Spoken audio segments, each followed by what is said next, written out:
Programme में आपको खुशामदीद कहते हैं। मैं असदुल्ला खान हूँ। पीडीएम ने आज एहतजाजी तहरीक का ऐलान कर दिया है। 20 तारीख से मुख्तलिफ शहरों में जलसे जुलूस और रैलियाँ निकाले जाएंगी और ये जलसे जुलूस और रैलियाँ फिर आखिर में कन्वर्ट हो जाएंगी एक लॉन्ग मार्च में, जैसा कि मौलाना फजलुर रहमान साहब ने प्रेस कॉन्फ्रेंस करते हुए बताया। अगरचे इसकी कोई वाज़े लाहेअमल हमारे सामने नहीं आ सका, लॉन्ग मार्च की तारीख या उसका तयन नहीं किया जा सका, लेकिन बहरहाल पीडीएम को एक मौजू मिल गया है एहतजाज करने का और वो मौजू है महंगाई। और ऐसा लगता है कि ये मौजू खुद हुकूमत ने अपोजिशन को फराहम किया है।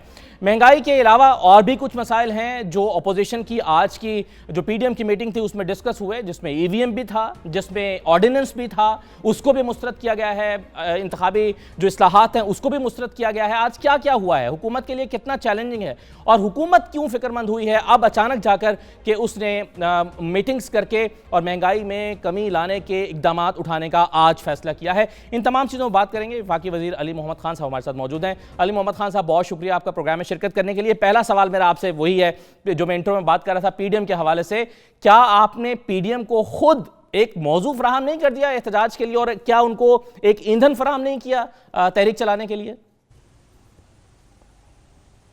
बिस्मिल्लाहिर्रहमानिर्रहीम, बहुत शुक्रिया। अल्लाहुम्मा सल्लि व सल्लिम व बारिक अला सय्यिदिना मुहम्मद सल्लल्लाहु अलैहि वसल्लम।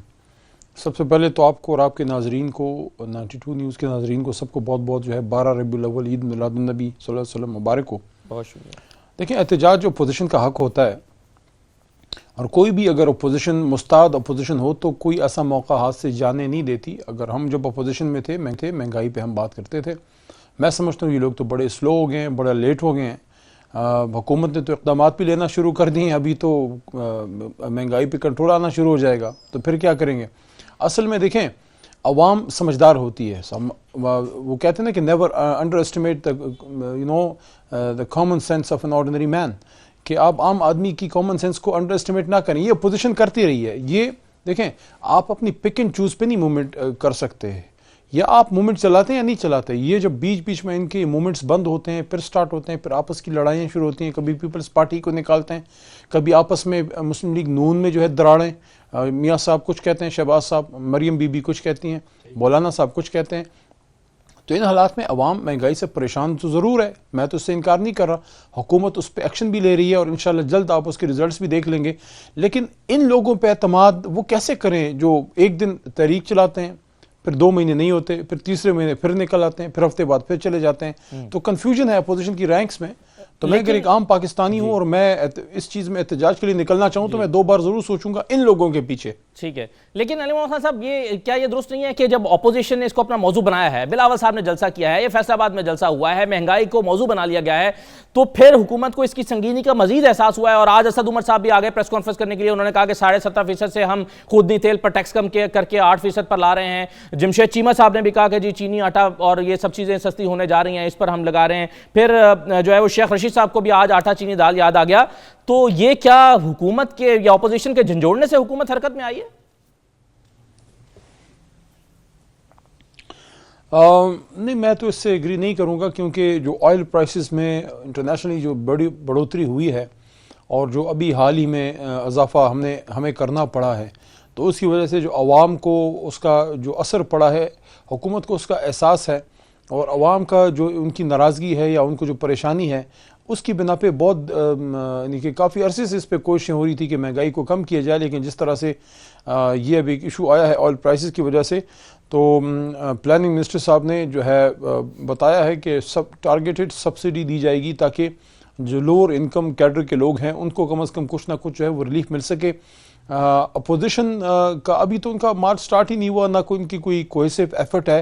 हाँ, अगर कोई उनकी बहुत बड़ी तहरीक हो, फिर कोई लाखों के तादाद में लोग निकल आए, तो फिर आप कह सकते हैं कि अपोजिशन की वजह से हुकूमत ने कोई असर लिया है और उन्होंने एक्शन लिया है। लेकिन अभी तो उनकी कोई तहरीक दूर दूर तक नहीं है, ये अभी एक प्लेटफॉर्म पे ही नहीं है, ना इनकी आपस में बनती है, इनके एक जमात के अंदर। देखें, अगर आप पीपल्स पार्टी को देखें ना जी मुझे सिर्फ 1 मिनट दीजिएगा। पीपल्स पार्टी में जरदारी साहब की लाइन एक है, मोहतरम बिलावल साहब की दूसरी है, मरियम साहबा कुछ कहती हैं, शहबाज साहब मुस्लिम अपना जमीयत उलमा इस्लाम में भी, वहाँ भी मौलाना साहब की लाइन एक है, शिरानी साहब की दूसरी है। तो आप मुझे बताएं अब क्या इसका असर होगा? चलिए, ये तो सवाल उनसे पूछने वाला और वो कहते हैं डिफरेंस ऑफ ओपिनियन होता है पार्टीज के अंदर। लेकिन मुझे सर ये बताइए, आज बड़ा इंपॉर्टेंट इजलास हुकूमत ने बुलाया था और हुकूमत ने बुलाया था, और ये इजलास जो इसका आज कोरम पूरा ना कर सके आप? अच्छा, ये आपने बड़ा अच्छा सवाल माशाल्लाह किया है। मैं इस पे बोलना भी चाहता था, मैंने इस पे ट्वीट भी की है कि इजलास हमने स्पेशली एजेंडे में एक स्पेशल रखा, जो है जनरल मोशन मैंने रखवाई पार्लिमानी अमूर से, और वो वज़ीर-ए-आज़म साहब की ख्वाहिश और डायरेक्शन पे, और जिस तरह स्पीकर साहब और सब लोग और ख़ासकर मजहबी उमूर वाले जो हमारे मिनिस्टर हैं कादरी साहब और सारा मुल्क जिस तरह रबीउल अव्वल को इस दफ़ा स्पेशल ओकेजन के तौर पे मना रहा है। हर दफ़ा स्पेशल होता है लेकिन इस दफ़ा रियासती सतह पे हो रहा है। अशरा रहमतुल्लाह अलमीन जो है वो मनाया जा रहा है। अभी प्रोग्राम से हम उठ के आए हैं तो हमने इसमें डाला जी, उसमें उसको हमने एजेंडे में डाला और अपोजिशन को इंगेज भी किया कि आज के दिन इसी पे स्पीच होंगी। पहले तो मुझे बड़ा अजीब लगा, ठीक है महंगाई एक इशू है, उस पर आप कल परसों दोबारा कर सकते हैं या इस पे स्पीचें हो जाती बाद में कर सकते थे। अब रसूल अकरम सल्लल्लाहु अलैहि वसल्लम की वलादत बासादत पे 12 रबीउल अव्वल पे एक स्पेशल हमने इजलास में उसका सेगमेंट रखा कि पहले इस पे स्पीचें हो जाएं, सब लोग अपने जज्बात का, मोहब्बत का, दरूद शरीफ हो, कोई अगर नात पढ़ना चाहता है पढ़े, कोई अपना कोई मकाला पढ़ना चाहता है, किसी के पास कोई रिसर्च है, कोई हदीस बताना चाहता है, रसूल अकरम सल्लल्लाहु अलैहि वसल्लम से अपनी मोहब्बत का इजहार। वहाँ शहबाज साहब ने जो है महंगाई वाली स्पीच की, मैं समझता हूँ बाद में कर लेते बेहतर था। और उसके बाद जब खुर्रम दस्तगीर ने कोरम की निशानदेही की तो उस वक्त मुराद सईद साहब किस मौजू पर तकरीर कर रहे थे? मैं अर्ज करता हूँ, जब एक स्पीच जो थी शहबाज साहब ने महंगाई पे कर दी तो उसका रिस्पांस वो देना चाह रहे थे, लेकिन उससे पहले मैंने मोशन मूव कर चुका था जी। मैं मोशन मूव कर चुका था हुकूमत की तरफ से और अपोजिशन की मशावरत से कि यहाँ पे जनाब अभी स्पीचें होनी हैं और रसूल अकरम सल्लल्लाहु अलैहि वसल्लम पे कल 12 रबीउल अव्वल है, ईद मिलादुन नबी है, तो आज उसके लिए बड़ा खूबसूरत माहौल था और ज़बरदस्त ओकेजन थी। मुझे नहीं समझ आई कि अपोजिशन को क्यों कोरम पॉइंट आउट करने की जरूरत पड़ी। शहबाज साहब ने चूंकि महंगाई पे स्पीच की, ब्रीफ सा जवाब, कानूनी नुक्ता है, महंगाई पे उनका जवाब देना चाह रहे थे। आप समझते हैं कि उन्होंने गलत पॉइंट आउट किया, लेकिन आप ये नहीं समझते कि आमिर डोगर साहब की भी कोई जिम्मेदारी है कोरम पूरा करना, चीफ विप की भी कोई जिम्मेदारी है? सर ये मेरे सामने पिलडाट की रिपोर्ट पड़ी है, इसमें बताया गया है कि 79 में से 24 अगस्त की रिपोर्ट है, अच्छे थोड़ी पुरानी है, 79 में से 24 इजलास कोरम पूरा होने की वजह से मुलतवी हुए, और आप तो जानते हैं कि तकरीबन 2.5 करोड़ रुपए उठते हैं एक दिन का खर्च एक इजलास को बुलाने के लिए। देखिए, ये तो मैं आपकी बात से उसूली तौर पे एग्री करता हूँ कि कोरम पूरा करना हुकूमत की जिम्मेदारी होती है, ख़ासकर हुकूमती बिजनेस के लिए। लेकिन ईद मिलादुन नबी 12 रबीउल अव्वल हुकूमत का एजेंडा नहीं, ये पूरे कौम का और अपोजिशन का भी एजेंडा था, और अपोजिशन के बहुत से मेंबरान इस पर बोलना चाह रहे थे, कुछ बहुत तैयारी करके आए हुए थे, खासकर जमीयत उलमा इस्लाम, जमात इस्लामी के मजहबी जमातों के मेंबरान या मुस्लिम लीग नून में बहुत से मजहबी जज्बात रखने वाले लोग हैं। हमारे बैक बेंचेस पे लोग तैयारी करके आए हुए थे और आ रहे थे। तो यहाँ पे देखें कितना अजीब सा है, कितनी एक मैं समझता हूँ कि काबिल अफसोस बात है कि सीरत नबी सल्लल्लाहु अलैहि वसल्लम पे स्पेशल एक इजलास हो और उसमें अपोजिशन कोरम पॉइंट आउट करे, और इसमें देखिए कोई अच्छा बुरा मुसलमान की बात नहीं है, सही, वो हमसे बेहतर मुसलमान होंगे, बिल्कुल सही, लेकिन सिर्फ प्रायोरिटीज की बात है कि जिस मौजू पर इजलास बुलाया गया था उस पर तकरीर होनी चाहिए, आज क्यों आपने कोरम पॉइंट आउट किया? होती तो बेहतर था, लेकिन सही है। मैं सब मुझे एक और चीज बताइए, बात है, मैं इतना कह सकता हूं कि इन्ना लिल्लाहि व इन्ना इलैहि राजिऊन। चलिए एक और मौजू पर मैं आपसे सवाल करना चाहता हूं। शहजाद अकबर साहब ने आज पुरानी शराब फिर नई बोतल में बेचने की कोशिश की। आज वो एक दोबारा से वही फाइल जो उनके पास पड़ी हुई है और सबके पास, मेरे पास भी पड़ी हुई है, आपके पास भी होगी, नैब ने अदालत में जमा कराई, बहुत सारे लोगों के पास, वकीलों के पास है, वो कभी आगे से पढ़ना शुरू कर देते हैं, कभी पीछे से पढ़ना शुरू कर देते हैं, टीडीएस की बात करते हैं, दोहरा के वो बातें कर रहे हैं। सवाल यह है कि आप एक ऐसा सिस्टम नहीं बना सके पिछले 3 साल में जो ट्रायल को स्पीड अप करे और 3 साल में कुछ ना कुछ तो निकाल सके। 12 गवाहान हुए हैं, ये सिस्टम है, इसमें शायद किसी का भी कसूर ना हो, सिस्टम का कसूर है, और ये सिस्टम ठीक करना आपकी जिम्मेदारी थी। इस पर बात क्यों नहीं करते आप? केस की डिटेल तो ज्यादा उनको ही पता होगी कि आज, क्योंकि आज मैंने फॉलो नहीं किया। आपने चूंकि एक प्रोसीजरल बात की है तो एज अ वकील मैं उस पर जवाब जरूर दे सकता हूं। वो ये है कि बिल्कुल मैं आपसे 100% एग्री करता हूं कि उस तरह से हम प्रोसीजर को तेज नहीं कर सके, लेकिन उसमें पूरा गुनाह हमारा इसलिए नहीं है कि एक तो केसेस हम तैयार करके प्रोसिक्यूशन जो है वो उसके हद तक तो एफआईए वगैरह कर सकती है, नैब कर सकती है, नैब तो हमारे नीचे नहीं है लेकिन एफआईए वगैरह हैं, लेकिन अदालत में तो फिर प्रोसीजर है, प्रोसीजर के लिए रिफॉर्म जो है वो हुकूमत का और अपोजिशन दोनों का एक मिसाल भी इसके लिए मैं पेश कर देता हूं मोहम्मद खान साहब आपको कि जो नैब के केसेस हैं वो ज्यादातर अपोजिशन मिसाल के तौर पर आप एक ऑर्डिनेंस लेकर आए हैं, प्रोसीजर को तेज करना और सजाएं दिलवाने के निजाम को तेज करने में ताउन उस तरह से नहीं है, क्योंकि अगर वो ताउन होगा तो सजाएं तो उन्हीं को मिल जानी है, हाँ, तो वो और क्यों अपने मिसाल गले के में तौर फंदा पर मैं डालेंगे? दो तो चीजें ये आपके मसला सामने पेश बहरहाल कर रहा देता हूं। है आप 3 जानते साल। हैं कि एक 4 महीने पहले ये मार्च में कुछ तबादले हुए थे नैब के जजेस के, वो 4 महीने तक दोबारा जज अपॉइंट नहीं हो सके, तो जाहिर है उसमें हुकूमत की कोताही रही। उसके बाद एक नैब ऑर्डिनेंस आप लेकर आए हैं, उस ऑर्डिनेंस की एक शिक है जिसका आज शहबाज शरीफ के केस में हवाला आया कि ऑडियो और वीडियो की अब जो एविडेंस है वो ऑडियो वीडियो पर रिकॉर्ड होगा, उसकी ऑडियो रिकॉर्डिंग भी होगी, वीडियो रिकॉर्डिंग भी होगी। इसका अदालत के अंदर कोई इंतजाम मौजूद नहीं है, अदालत के अंदर सिस्टम नहीं है, लेकिन इसको इंप्लीमेंट कर दिया है। नतीजे में क्या हो रहा है? हेयरिंग्स नहीं हो रही, और नहीं होंगी तब तक जब तक ये कानून मौजूद रहेगा और वहां पर कोर्ट रूम के अंदर ये फैसिलिटी नहीं होगी। अच्छा, ऐसा है कि क्रिमिनल लॉ रिफॉर्म्स हमारी लॉ मिनिस्ट्री लेके आ रही है, और मैं बाय एक्सपीरियंस आपको ये बता सकता हूँ कि हमारे बहुत से केसेस इस वजह से एडजर्न होते हैं, और 4-5 महीने में हल होने वाला केस जो है 2-2, 1.5-1.5 साल, या मैं आपको कम वैसे बता रहा हूँ, इससे ज़्यादा भी लगता है। क्यों? ये गवाह नहीं है, वो गवाह नहीं आ सका, वो बीमार है, फलाना है, ये है। करना तो छोड़ें, 2.5 साल में फर्दर जुर्माना नहीं होती है कि अगर कोई राना सनाउल्लाह साहब में होगा जी, अगर कोई गवाह आ नहीं सकता तो अब हम उसमें क्रिमिनल प्रोसीजर कोड में CRPC में चेंज करके ला रहे हैं कि आप उनका वीडियो रिकॉर्डिंग भी कर सकते हैं। इस तरीके से आपकी सहूलत हो जाएगी कि एक गवाह फॉर एग्जांपल मुल्क से बाहर है, या वो बीमार है, या वो उसको कोई भी इशू है जिसकी वजह से आपको एडजर्नमेंट्स लेनी पड़ रही हैं और महीनों महीनों केसेस नहीं चल रहे, तो वो एक सहूलत हो जाएगी। अब आपका सवाल अपनी जगह पे दुरुस्त है कि क्या अदालतों में सहूलतें हैं, तो मैं आपको कहूँगा कि अभी नहीं है। उसके लिए कैपेसिटी बिल्डिंग हमने करनी है, उसके लिए हम सपोर्ट करेंगे हमारी सुप्रीम कोर्ट को, हाई कोर्ट्स को और लोअर जुडिशरी को। चलिए, वक्त आपके पास कम रह गया है, उम्मीद करते हैं कि लेजिस्लेशन पहले होनी है, उसके बाद कैपेसिटी बिल्डिंग। उम्मीद करते हैं कि आप अपनी हुकूमत में इसको कर सकें, अगर आपको नतीजा ना भी निकाल सकें तो इनिशिएट कम से कम जरूर कर सकें रिफॉर्म्स के एजेंडे को। बहुत शुक्रिया। अली मोहम्मद खान साहब हमारे साथ मौजूद थे और वो कह रहे थे कि ऑपोजिशन ने जिस तहरीक का ऐलान किया वो इससे बिल्कुल खौफजदा नहीं है, क्योंकि उनका आपस में मौक़िफ़ बहस नहीं करता, और वो इससे पहले कई मरतबा इस तरह की तहरीकों का ऐलान कर चुके हैं, तो इससे वो खौफजदा नहीं है। एक छोटा सा ब्रेक लेते हैं, ब्रेक के बाद वापस आकर PDM के में शामिल जमातों का और पीपल्स पार्टी का मौक़िफ़ जानते हैं और देखते हैं कि वो इस मामले पर क्या सोच रहे हैं। ब्रेक के बाद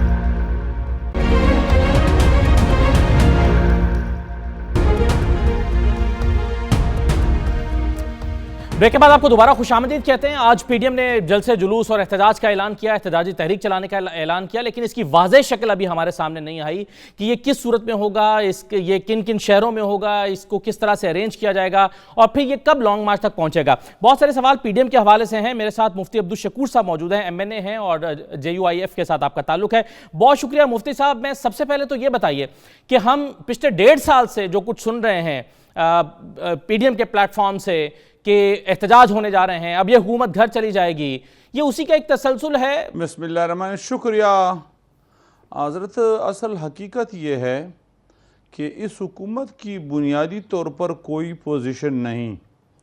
पहले दिन से ये बैसाखियों पर चलने वाली हुकूमत है, और ये ख़ुद जो हैं अपनी पाँव पर न कड़ी है पहले दिन से, और न उनमें ये सलाहियत है। ये दूसरों के सहारे चलने वाली हुकूमत है, और मेरे ख़्याल में अब वो उनसे परेशान है जो इनको चला रहे थे, क्योंकि उनको भी मुतनाज़ा बनाया गया है। और आजकल हम देखते हैं कि इदारों के भी ये दुश्मन बने हुए हैं, और उनके खिलाफ भी उनकी जो बयानात है मुफ्ती साहब उनसे ज़ाहिर होता है के लिए माजरत, लेकिन अपनों के अपने ये बात सही है, अपनों के हैं ना परायों के हैं। मुफ्ती साहब सही है कि ये नालायक हुकूमत है, ये कमजोर हुकूमत है, बैसाखियों पे चल रही है, आपके सारे इल्जामात दुरुस्त हैं, लेकिन 1.5 साल में PDM ने क्या किया है? मेरा सवाल ये है आपसे। मैं बताता हूं जी, असल में PDM के जितने भी पार्टियां हैं वो सब जो हैं अपने मंशूर पर कारबंद है, अपने दस्तूर पर कारबंद है, मुश्तरकात के हवाले से अब भी मुत्तफिक है। देखिए, असल में किसी इतिहाद या हिज़्ब इख्तिलाफ का पता इसम्बली में चलता है। इसम्बली के अंदर आज तक बड़े बड़े जितने भी इशूज़ है, ख़ासकर इस हुकूमत के ख़िलाफ़ हम सब मुत्तफिक है। अब अगर आप कह दें कि PDM में मसलन पीपल्स पार्टी है, वो इलादा है पीडीएम से, बिल्कुल ठीक है, लेकिन वो भी यही कहती है कि ये हुकूमत जो है काबिल नहीं इसके कि उसको चलने दे। तो मेरे ख्याल में तमाम जमातें कहती हैं हुकूमत काबिल नहीं है चलने दे, लेकिन वो उन्हें घर भी भेजने देना नहीं चाहती। आज जो पीडीएम ने फैसला किया जी, देखो, घर भेजने के लिए आज भी हमने फैसला किया है। सियासी तहरीकें जो जितने भी होती है, इसमें कोई शक नहीं कि उसमें तसलसल होनी चाहिए। तो तसलसल के साथ हम काम कर रहे हैं। मुफ्ती साहब ये बताइए कि लॉन्ग मार्च का हौसला क्यों नहीं पड़ रहा पीडीएम का? लॉन्ग मार्च का हौसला क्यों नहीं पड़ रहा पीडीएम का? लॉन्ग मार्च का फैसला आज शायद अगर आपने सुना होगा, आज उन्होंने ये फैसला किया है कि इब्तिदा करते हैं दोबारा, और चूंकि हुकूमत की कमर तोड़ महंगाई की वजह से, उनके जबर और जुल्म की वजह से जो अवाम पर उन्होंने महंगाई का एटम बम गिरा दिया है, उसकी वजह से तमाम अवाम परेशान है। और आए रोज डी चौक जो हैं वो उन पर मुख्तलिफ धरने होते हैं, कभी सरकारी लोग आते हैं, कभी आपके जो सहाफ़ी बरादरी है, मीडिया वाले हैं वो आते हैं, और कभी अवाम आते हैं। यहाँ तक कि पेशावर में अंधे लोगों ने भी धरना दिया हुआ है। तो आज फैसला किया कि मजीद जो हैं ये हुकूमत बिल्कुल काबिल बर्दाश्त नहीं, अवाम जो हैं परेशान है। तो इसलिए जितने भी पाकिस्तान में अजला है, हर डिस्ट्रिक्ट की सतह पर हम मुजाहरे भी करेंगे, इख्तिजाज भी करेंगे, और यह भी फैसला किया गया कि 10 दिन के अंदर अंदर स्टीयरिंग कमेटी का इजलास भी बुलाया जाएगा, और 15 दिन के बाद सरबराही इजलास भी बुलाएंगे, और इंशाल्लाह फिर उसके बाद जो है स्टीयरिंग कमेटी का इजलास पिछले महीने भी हुआ था। यही कहा था कि स्टीयरिंग कमेटी का इजलास होगा, 28 तारीख को होगा, फिर कराची में होगा। मुफ्ती साहब मेरा सवाल ले लीजिए ना, मेरा सवाल यह है कि ये हम एक रिपीट टेलीकास्ट देख रहे हैं। पिछले महीने भी हुआ था कि जी कराची में जलसे से पहले एक स्टीयरिंग कमेटी का इजलास होगा, वो जलसों का शेड्यूल अनाउंस करेगी, फिर वो शेड्यूल जो है वो लॉन्ग मार्च में तब्दील होगा। कुछ नहीं हुआ। ये बताइए कि आज शहबाज शरीफ साहब इस्लामाबाद में होते हुए फिजिकली इजलास में शिरकत करने क्यों नहीं गए? क्या आपको इस पर कोई तशवीश नहीं है? जी बिल्कुल, मुझे तशवीश नहीं। हर इंसान की अपनी मजबूरियां होती है, वो आप उनसे भी पूछ सकते हैं। आज भी वो तैयार है, और आज जो इजलास हुआ है उसमें सब जो हैं पुरअज़म है, तमाम पार्टियां, और तमाम पार्टियों ने फैसला भी किया है कि हम इंशाल्लाह सड़कों पर आने वाले हैं, और पूरे पाकिस्तान में करवान चलाएंगे, और फिर इस्लामाबाद की तरफ दोबारा रुख करेंगे। पहले सिर्फ जमीयत उलमा इस्लाम ने किया था, और अब हालात तब्दील हो चुके हैं। तमाम पार्टियां अल्हम्दुलिल्लाह इस पर मुत्तफिक नजर आ रहे हैं कि पीडीएम की जितनी भी पार्टियां हैं कि हम इस्लामाबाद की तरफ निकलेंगे, और इस पर ये हमारा जो है, लेकिन इसके लिए किसी तारीख का ऐलान नहीं हुआ। मुफ्ती साहब ये बताइए कि आप हमला होगा, ये बताइए कि नैब ऑर्डिनेंस को अदालत में चैलेंज करने का फैसला पीडीएम आज क्यों नहीं कर सकी? देखो, हम नैब को और हम अदालत को तकरीबन एक ही नज़र पे देखते हैं। आए रोज़ हम देखते हैं कि जो फैसले आते हैं उस फैसलों में हमें इंसाफ नज़र नहीं आ रहा। साफ बात यह है, हिज़्ब इख्तिलाफ के साथ एक रवैया है, इक़्तिदार के साथ दूसरा रवैया है। उनके करप्शन को अदालत भी सपोर्ट कर रहे हैं। आपने नहीं देखा कि बीआरटी के हवाला से उन्होंने स्टे दिया, और ये बिलियन ट्रीज के हवाला से और तहकीकात जो के हवाले से उन्होंने स्टे दिया। तो ये हुकूमत जो है उनका एक जोड़ है, नैब के साथ भी है, और ये अदालत जो है पता नहीं क्यों कर इन पर इस किस्म की खामोश तमाशाई बन बैठी है। उनको तो चाहिए था कि अवाम के हवाला से समोटो एक्शन लेते कि तमाम इदारे नाकाम है, तमाम इदारे बिल्कुल पैमाल हो गए हैं, परेशान है। ठीक है, इन्हीं हालात में बहुत शुक्रिया मुफ्ती अब्दुल शकूर साहब, बहुत शुक्रिया प्रोग्राम में शरीक के लिए। लेकिन हकीकत यह है कि पीडीएम आज नैब ऑर्डिनेंस को अदालत में चैलेंज करने का फैसला नहीं कर सकी, लॉन्ग मार्च की तारीख नहीं दे सकी। शहबाज शरीफ साहब ने सिर्फ वीडियो लिंक पर थोड़ी देर के लिए शिरकत की है, हालांकि वो इसमें मौजूद थे। कौमी असम्बली के इजलास में गए, उसके बाद वो फारिग थे, अगरचे दीगर मसरूफियात उनकी पास थी, लेकिन ये सबसे अहम चीज़ थी जिसमें उन्होंने शिरकत नहीं की। अगरचे इसमें मरियम साहबा ने वीडियो लिंक के जरिए से ज़रूर शिरकत की है। तो देख देखना यह है कि क्या जो मौलाना फजलुर रहमान साहब का एजेंडा है, हुकूमत को घर भेजना, शहबाज शरीफ साहब इस एजेंडे के साथ हैं या नहीं हैं।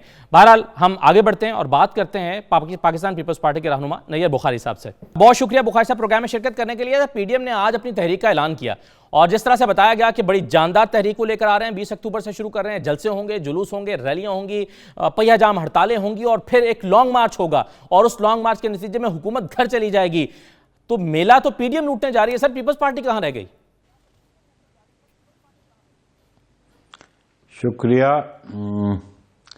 ये देखें, पीडीएम ने तो आज ऐलान किया है, लेकिन हमने पाकिस्तान पीपल्स पार्टी ने 1 माह पहले ऐलान कर दिया था और जिसका आगाज़ हमने इस्लामाबाद से किया, महंगाई के ख़िलाफ़ जो एहतजाजी जलसा हमने किया और उसमें हमने ऐलान किया कि अब एहतजाजी तहरीक शुरू होगी और हर ज़िले में एहतजाजी कैंप भी लगाए जाएंगे और एहतजाजी रैलियाँ भी निकाली जाएंगी।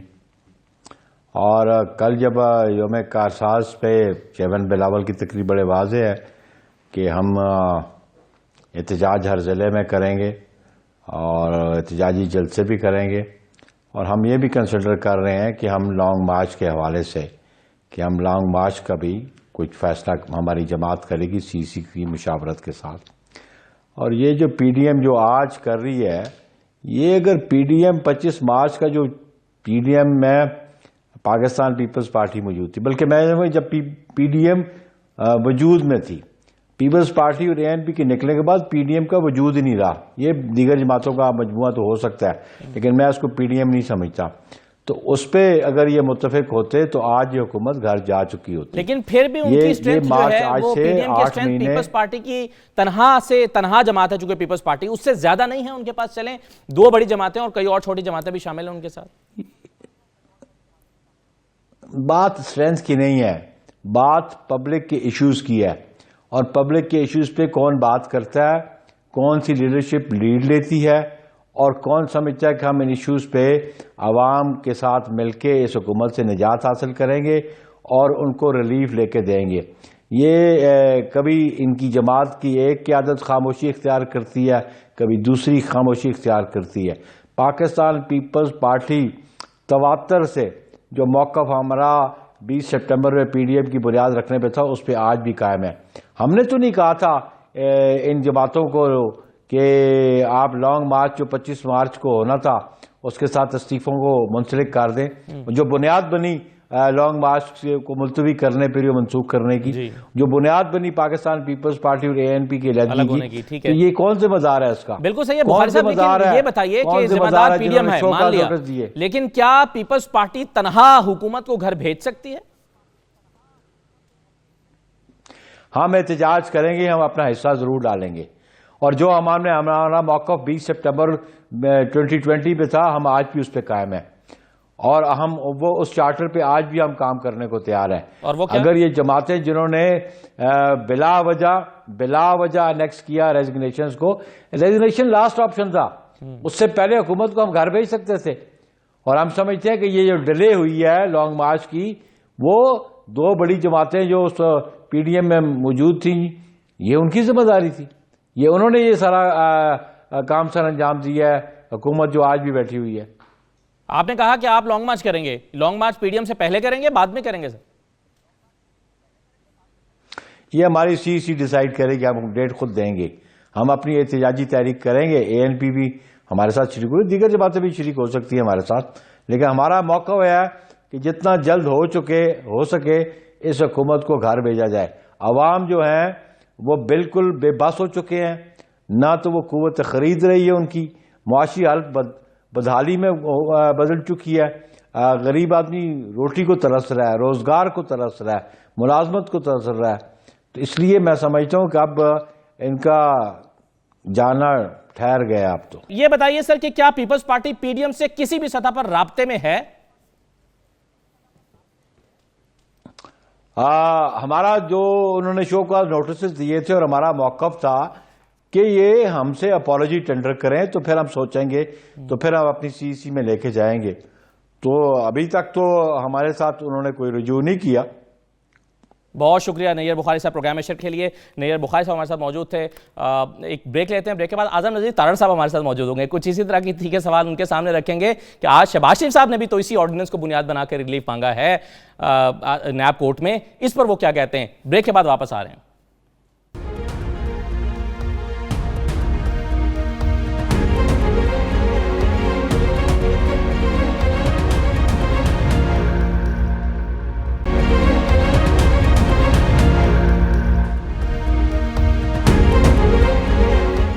ब्रेक के बाद प्रोग्राम में आपको दोबारा खुशामदीद कहते हैं। आज शहबाज शरीफ साहब नैब अदालत में पेश हुए। अदालत में पेश होते ही उन्होंने मौक़िफ़ इख्तियार किया कि मुझे जल्दी है, इस्लामाबाद के लिए निकलना है, लिहाजा तारीख दे दी जाए।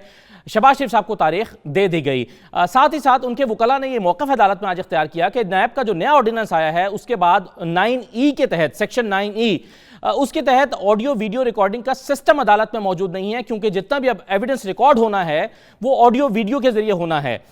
तो वो चूंकि सिस्टम मौजूद नहीं है इसलिए ये समाअत नहीं हो सकती। इस केस के हवाले से, दीगर केसेस के हवाले से और मुस्लिम लीग नून की जो क़यादत है उस पर चलने वाले जितने केसेस हैं उस पर हम बात करते हैं। आजम नज़ीर तारड़ साहब मेरे साथ मौजूद हैं। कई केसेस में वकील भी हैं और इसके अलावा भी वैसे भी तमाम चीज़ों पर गहरी नज़र रखते हैं। आजम तारड़ साहब बहुत शुक्रिया। सर, मेरा पहला सवाल आपसे यही है कि आज जैसा कि ये मौक़िफ़ इख्तियार किया गया वकला की तरफ से कि जो नैब का नया ऑर्डिनेंस आया है सेक्शन 9E, उसके बाद कोई भी एविडेंस रिकॉर्ड करना है तो ऑडियो वीडियो के थ्रू ही करना है, तो उसके लिए इस सिस्टम, ये सहूलत मौजूद होनी चाहिए। क्या आप भी ये समझते हैं कि इसके बगैर एविडेंस नहीं हो सकता? देखिए, जाहिर है कुछ चीजें होती हैं जो कि डिफेक्टो हो चुकी होती हैं, यानी कि इन रियलिटी वो मौजूद होती है। नैब को अमेंड तो गैर आईनी तरीके से किया गया है, लेकिन ये हकीकत है कि ऑर्डिनेंस फील्ड में है, और जब ऑर्डिनेंस फील्ड में हो तो उस वक्त का जो लॉ ऑफ लैंड है वो वही होता है, और उसमें क्योंकि वर्ड शेल यूज किया गया है जी, तो अगर कोई अदरवाइज शहादत आज की तारीख में की जाएगी जब तक ये ऑर्डिनेंस फील्ड में है तो वो गैर कानूनी होगी इस कानूनी शिक की रूह से। तो उन्होंने ठीक पॉइंट आउट किया। अलबत्ता ये बात की बात है कि ऑर्डिनेंस की जो आईनी हैसियत है वो कल को चैलेंज होने जा रही है, उसमें क्या फैसले आते हैं या पार्लियामेंट इसको दोबारा मंजूर करती है या नहीं, लेकिन ये हकीकत है कि आज सूरत हाल ये।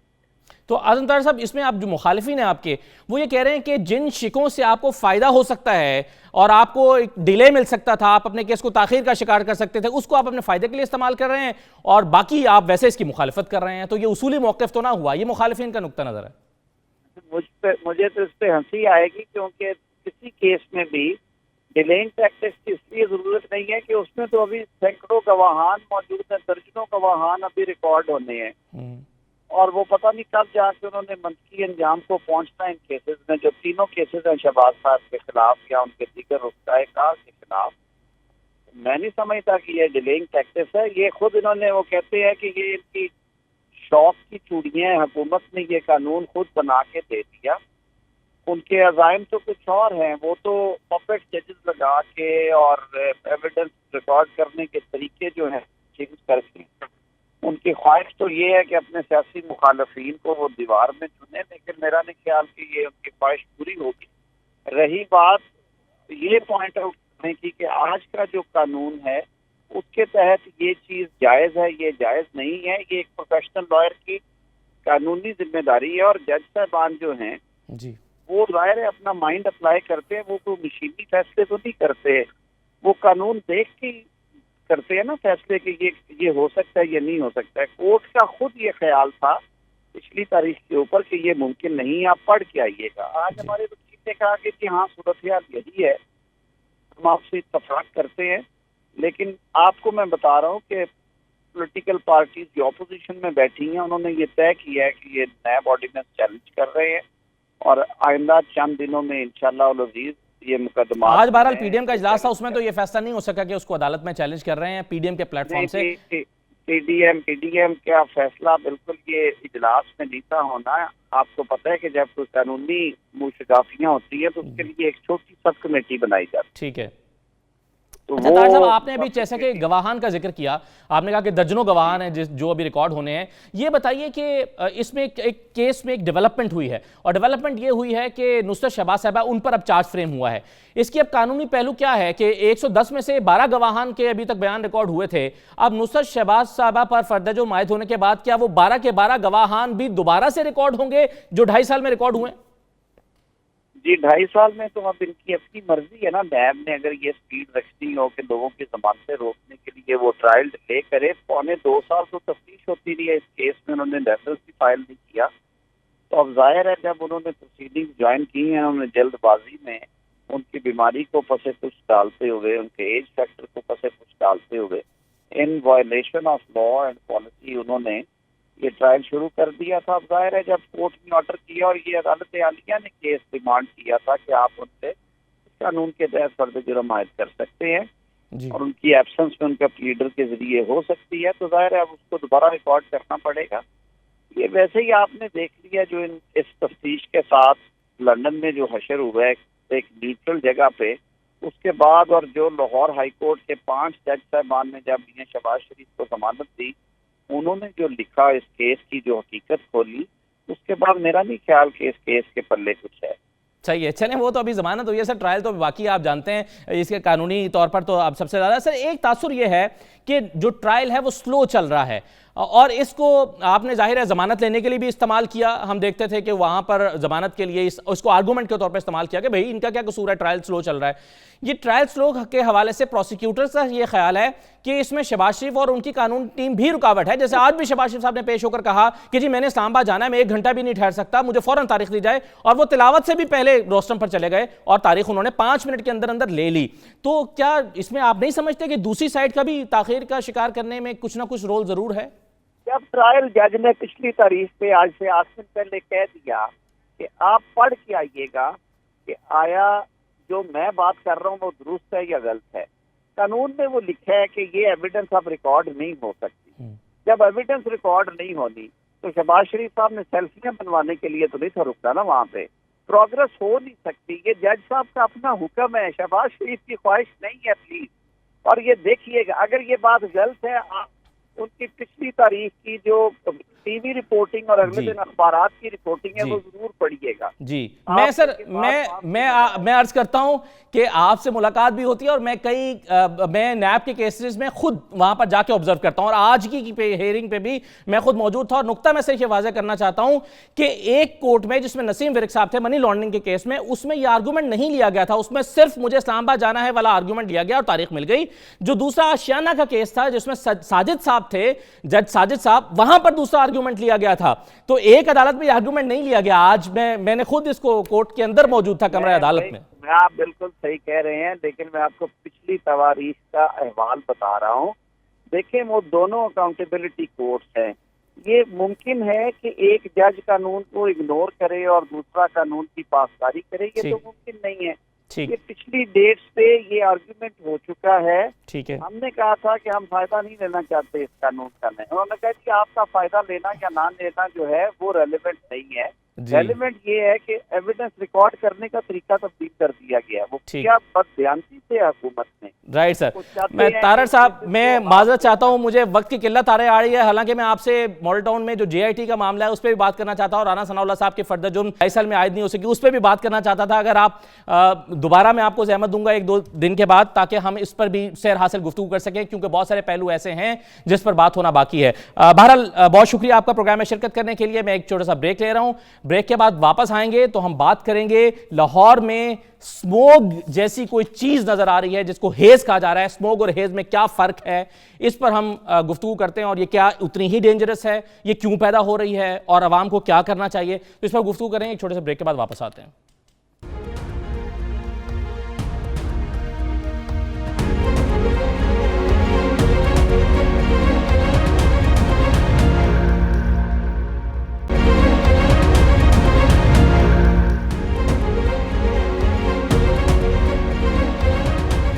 ब्रेक के बाद आपको दोबारा खुशामदीद कहते हैं। लाहौर की फ़ज़ाओं में एक ऐसी चीज़ दिखाई दे रही है जिसको हम स्मोक समझते हैं या जिसको हम फोग समझते हैं, लेकिन इसको एक और नाम दिया जा रहा है क्या ये कुछ और है? क्या ये हेज इसके लिए इसके टर्म इस्तेमाल की जा रही है? क्या ये स्मोक से मुख्तलिफ है या ये स्मोक ही है? इस पर हम बात करेंगे। मेरे साथ सेक्रेटरी माहौलिया सैयद मुबशर हुसैन साहब मौजूद हैं। बहुत शुक्रिया मुबशर हुसैन साहब। सबसे पहले तो ये फरमाइएगा कि ये जो हम कल से लाहौर की फ़ज़ा में एक स्मोक की चीज़ समझ रहे हैं, स्मोक ही है या कुछ और है? जी थैंक यू वेरी मच। ये स्मोक ही है और लेकिन ये एक छोटा सा स्पेल था जो गुजर गया है। और ये एक्चुअली हुआ पिछले दिनों, जो 2-3 दिन से पहले ये स्पेल आया, ये इंडियन टेरिटरी में बहुत ज़्यादा एक्सेसिव स्टबल बर्निंग उन्होंने की। और हवा का रुख नेचुरली इस सीज़न में जो है दैट इंडिया की से पाकिस्तान की तरफ आता है, उस प्रेशर में ये एयर जब इधर आई तो यहाँ पे ये जो इस पिछले 1-2 दिन में ये बना, ये स्मोक का जो है, जो वाकई ये एम्बिएंट जो है एयर क्वालिटी लेवल जब वो हाई हुआ था, तो ये अभी जो है इसका स्पेल गुजर गया है। तो इसके लिए जो टर्म इस्तेमाल की जा रही है कि जी ये थोड़ा सा मुख्तलिफ है, ये हेज इसको कहते हैं, हवा में नमी का तनासुब तब्दील होता है, डस्ट पार्टिकल्स मिलते हैं, तो ये हेज क्या चीज़ है सर? जी बिल्कुल सही कह रहे हैं आप। ये जो स्मोक है एक्चुअली ये कॉम्बिनेशन है इसका, स्मोक का और फॉग का। और फॉग जो है वो आगे से ओजोन है एक्चुअली, एक ये ट्रोपोस्फेरिक जो बारिश है एटमॉस्फेयर, उसमें ओजोन बनती है। तो उसके साथ जब डस्ट पार्टिकल मिलते हैं, जब उसके साथ नॉक्स मिलते हैं, नाइट्रोजन ऑक्साइड, जब उसके साथ सल्फर डाइऑक्साइड जो मिलती है, उन पार्टिकल्स और इस जो एमिशंस होती है, इसको जब एक खास टेम्परेचर बनता है, ये तकरीबन 16 डिग्री सेंटीग्रेड, वाटर वेपर्स जो होते हैं वो उसमें कंडेंस हो जाते हैं। वो कंडेंस्ड वाटर वेपर्स जो है जब वो इस पार्टिकल के साथ मिलते हैं, डस्ट के साथ मिलते हैं, तो ये स्मोक जो है वो बन जाती है, जो कि कॉम्बिनेशन है स्मोक का और फॉग का। सही है। तो ये बताइए कि अब ये कितना ह्यूमन बीइंग के लिए कितना डेंजरस है? सांस लेने में दुश्वारी होती है, ये फेफड़ों के लिए उतना ही नुकसानदेह है जितना कि स्मोक है? ये बिल्कुल इसका लेकिन वो नुकसानदेह का लेवल जो है ना, ये इसका level when it goes from 200 to 300 इसका जो AQI बनता है। ये मैं थोड़ा सा बता दूं कि जो हमारा एयर क्वालिटी इंडेक्स है वो वेरी करता है 0 से लेके 500 तक, और जो 200 तक होता है जी, वो एक सेटिस्फैक्ट्री लेवल समझा जाता है। ठीक। 200 से जब अबव जाता है एयर क्वालिटी इंडेक्स, तो उस वक्त ये होता है कि इसको आहिस्ता आहिस्ता सांस लेने में या अस्थमा के जो पेशेंट्स होते हैं उनके लिए ये प्रॉब्लम करता है, स्किन के ऊपर जो इरिटेशन पैदा करता है, इसका ये इफेक्ट जरूर होते हैं, लेकिन वो उस वक्त होते हैं जब ये 200 से क्रॉस करता है। लेकिन हमारा जो अभी राइट नो, अगर आप इजाजत दें तो मैं जिस 1-2 जो एफर्ट्स हमारी तरफ से हो रही हैं जी, हम लोगों में ये अवेयरनेस क्रिएट कर रहे हैं। इससे पहले अगर आप ये बता दें कि इस वक्त हमारा एयर क्वालिटी इंडेक्स जो है वो कितना है और पिछले 2 दिन में क्या रहा है एवरेज लाहौर में? बिल्कुल ऐसे आज सुबह का जो एयर क्वालिटी इंडेक्स है वो 121 था। ओके। लेकिन आज शाम को जो वैल्यू आई है वो 153 है। ठीक है। और 153 जो है वो एक सेटिस्फैक्ट्री लेवल है। इससे आप अंदाजा लगाएं कि ये जब दिन को ये स्मोक मिशन बहुत ज्यादा बढ़ता है, इवनिंग में जाता है, तो उस वजह से ये एयर क्वालिटी इंडेक्स जो है ये बढ़ जाता है। ठीक। अब आप बताने वाले थे कि क्या इक़दाम आप कर रहे हैं कि ये 200 को क्रॉस ना करे? जी बिल्कुल, इसमें हमारी बहुत सारी मीटिंग चीफ मिनिस्टर साहब के साथ और चीफ सेक्रेटरी साहब के साथ भी होती हैं, वो भी डायरेक्शन बड़ी क्लियर देते हैं।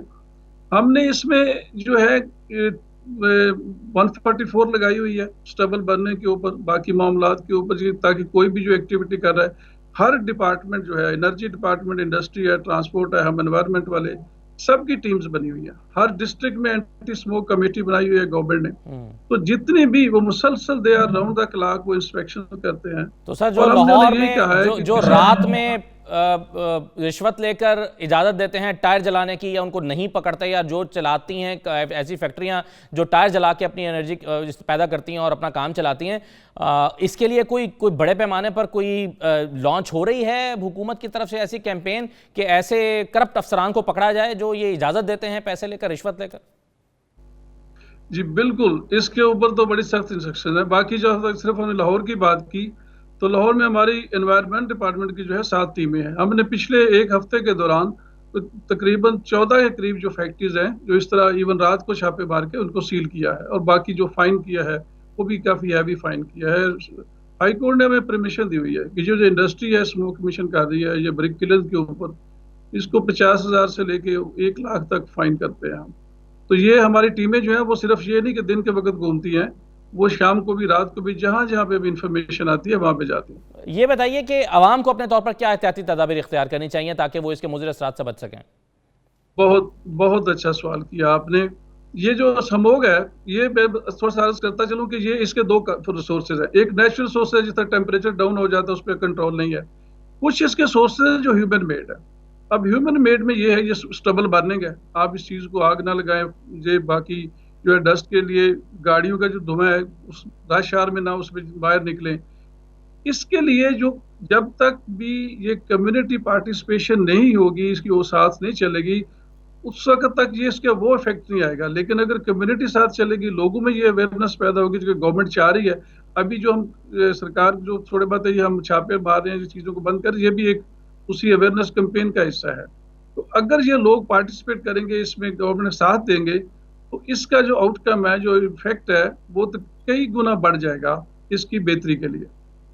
बहुत शुक्रिया सैयद मुबशर हुसैन साहब, बहुत शुक्रिया प्रोग्राम में शिरकत करने के लिए। स्मोक या हेज़ या इससे मिलती जुलती कोई भी चीज़ किसी भी नाम से ये इंसानी लंग्स को मुतासर कर सकती है। इसका इंडेक्स अगर बढ़ता है तो महकमा माहौलियात की जहाँ जिम्मेदारी है कि इसके इंडेक्स को बढ़ने से रोके, वहीं पर आवाम की अपने तौर पर भी जिम्मेदारी है, क्योंकि बहरहाल इससे नुकसान खुद हमें ही होगा। और ख़ास तौर पर उन मरीज़ों को जो सांस की तकलीफ में मुब्तला हैं, या बुज़ुर्गों को जिनको सांस लेने में मुश्किल पेश आ सकती है। और फिर ख़ास तौर पर कोविड के दौर में कि जब वैसे ही लंग्स के मुतासर होने का ख़तरा रहता है, कमज़ोर हो सकते हैं, तो ऐसे में ज़्यादा एहतियाती तदाबीर इख्तियार करने की ज़रूरत है। इजाज़त दीजिए, अल्लाह हाफ़िज़।